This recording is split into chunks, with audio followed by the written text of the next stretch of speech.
Good morning, everybody. Good morning, God. Good morning, my children. When you bow to the children, you bow to God.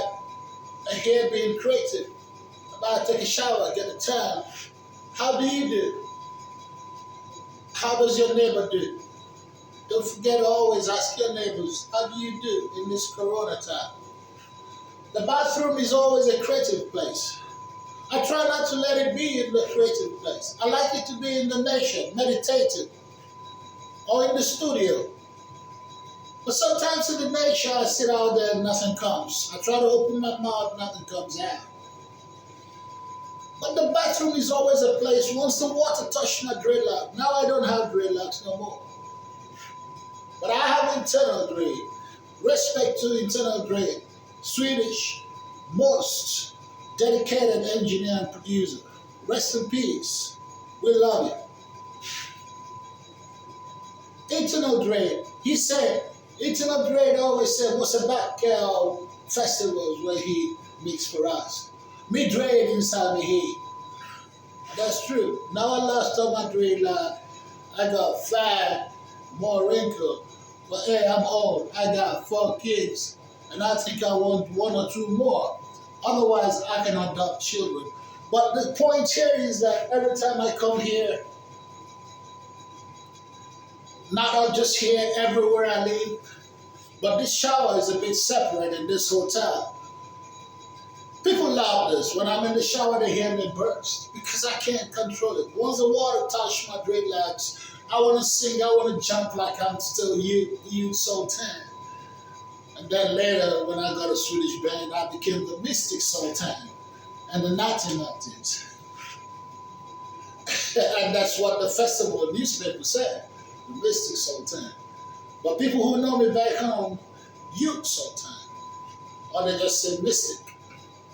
But anyway, when water touched my hair, I know many of you may be wondering why he's always singing in the shower. I've been doing this for long.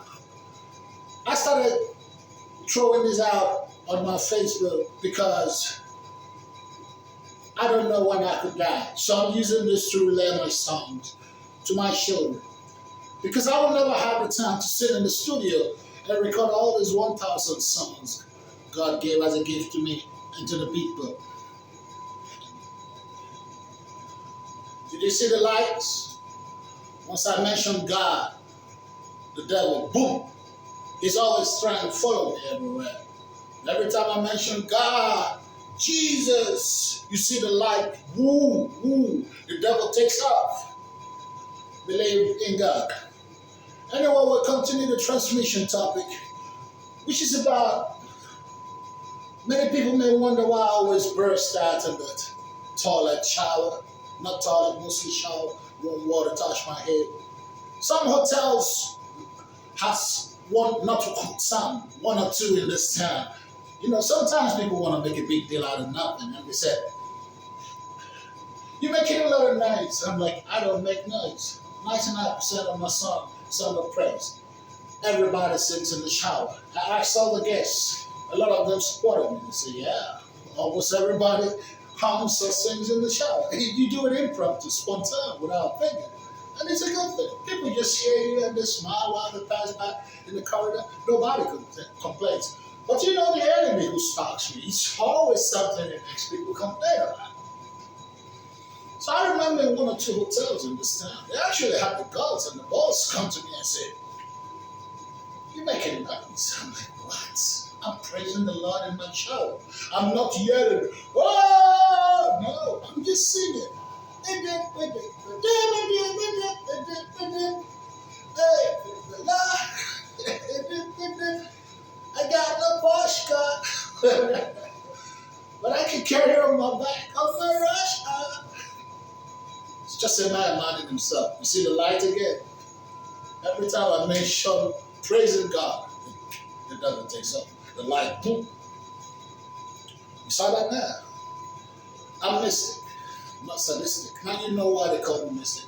Anyway, I gotta cut this to save my space. I always buy mega gigabytes.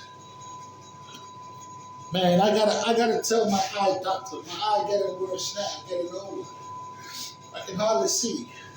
Today I got nobody. You see the light?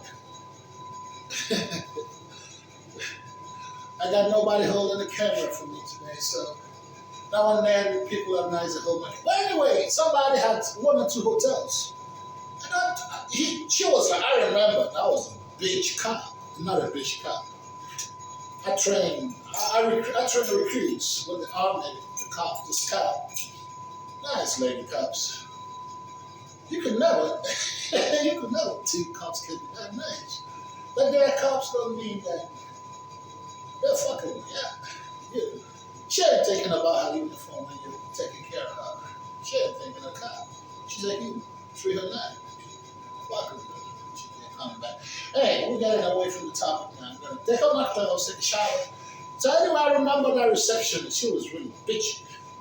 She said to me, she's like a part-time cop or is a part-time guard, so she knows the level of public nuisance. I'm like, oh no, man. I'm a lawyer. My daughter's a lawyer. My big sister has been a lawyer for over 40 years. She's soon a judge. I know the law. And I will never be a nuisance or guest of my people. I'm like a guard. But don't tell me that I'm making noise when I'm home in the shower. It's something I can't control.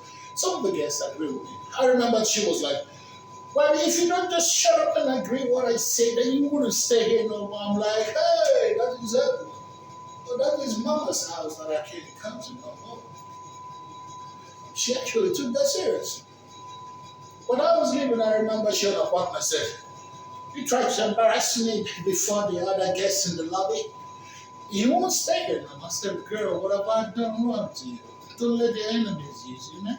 It's too early for this. Actually, till now, I don't stay there anymore. She said to me, I'm rude. And another customer also thought I was rude because when she was in the